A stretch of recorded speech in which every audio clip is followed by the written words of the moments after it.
समस्त शत्रुवर्ग भाई भौणी मान चरण तल ये अकिंचन रविनारायण कोटि कोटि विनम्र प्रणाम।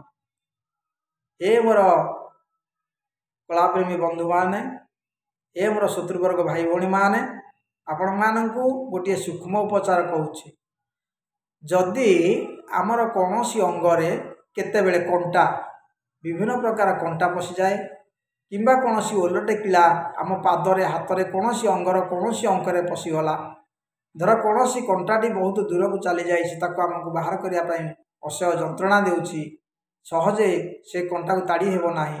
आपण माने कौन करिवे ना गोटे सूक्ष्म उपचार कहूँ। आपड़ से सूक्ष्म उपचार कर निजे अंगेली भाई देखंतु केते दूर कार्यकारी विश्वास करी देखंतु से कंटा पशि उल्लटिकिला पशि स्थान में आपण माने कौन करिवे ना अरख क्षीर अंतत पक्षे 4-5 थर मारि दियंतु। किछि नहेले आमे जतेले विश्राम नेउछे राति समय अंतत पक्षे 3 थर अरख क्षीर से स्थान में मारंतु, कंटा उपरे से जगह उपर मारंतु। तापर दिन देखिए असह्य बिंधा जंत्रणा देउथिबा स्थानटी से कंटा पशि जगहटी आपे से सढ़ाई देव। एपरिक आमको सलसल सलसल सब हेब जे कि कुंडाई हेब कहीं ना से कंटा चारिपट तक से सढ़ाई देव।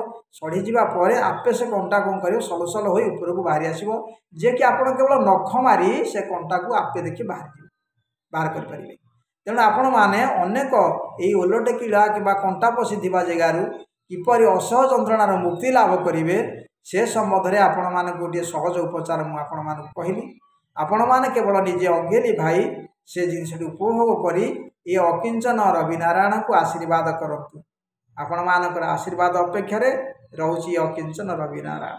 नमस्कार।